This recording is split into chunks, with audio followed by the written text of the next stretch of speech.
British colonel बर्टला वाटले, पेशव्याच्या 30,000 सैन्यापुढे आपला टिकाव लागणार नाही.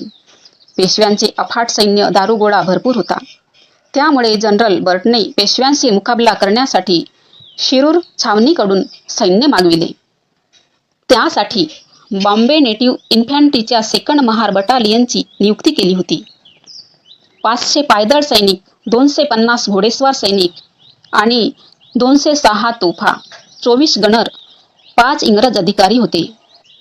एवढे सैन्य 31 डिसेंबर 1817 रोजी पुण्याच्या दिशेने ते निघाले होते. शिरूर ते पुणे 27 मैलाचा रात्रभर पायी प्रवास करून सकाळी 10 वाजता भीमा नदीवर दोन्ही सैन्याची आमोरासमोर गाठ पडली होती.